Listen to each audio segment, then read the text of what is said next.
Everyone, welcome back to my channel. My name is Dr. Sahara Omar. I am a licensed marriage and family therapist practicing here in the state of Texas. And today's video, I wanted to share with you guys the difference between responding and reacting and help you guys provide a little bit of like a tool that can help you start practicing this skill. I do want to clarify, most things that we talk about in therapy or in psychology in general, it are just skills that we didn't have the opportunity to learn and pick up as we were children. And now that we are growing up and we're becoming adults, we're still responsible to learn how to practice some of these healthy skills that was not introduced to us as children, okay? So before we go into differentiating the difference between responding and reacting, we first have to understand that we as humans operate in three different dimensions, right? Outside of like the physical dimensions, we have to just first recognize we have our thoughts, which is the way we think in our brain. We have our emotions, which are the ways that we feel in our body, in our heart.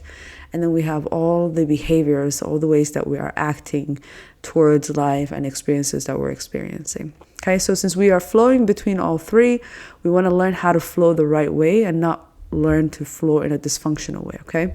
So when somebody is being reactive or just reacting, typically they are feeling an emotion and they jump right into an action, right? So let's say person finds out they've been lied to, now they are angry, so they're gonna react a certain way, right? Either yell, throw a fit, for example, trying to bring that justice but in a dysfunctional way, or breaking things, right? That's us going straight from an emotion to an action, right? Another way that you can also look at it is, another example is, let's say you feel hungry, but instead of taking the time to think about what options that you have to eat, sometimes you just impulsively react and just eat a bag of chips, for example, right? So that's us just feeling some type of way and right away jumping into a behavior. When we're responding, we're taking time out for a second and think through the options that we have.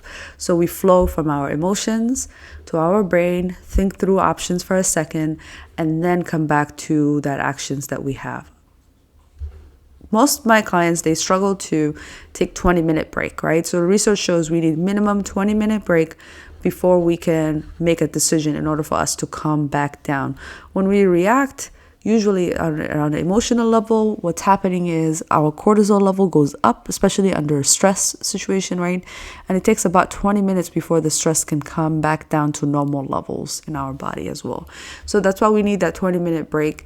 And also you're giving yourself opportunity to think through things before you make that action. And typically when we are responding, we do not regret the outcome. But when we are reacting, that's when we see a lot of regret and guilt and shame kind of kick in as well too. So that's what I recommend usually. Just pause, take that 20-minute break, think through, and then come back. Sometimes you have to tell people out loud, I need some time to reflect on this. Give me until tomorrow or give me until 20 minutes from now.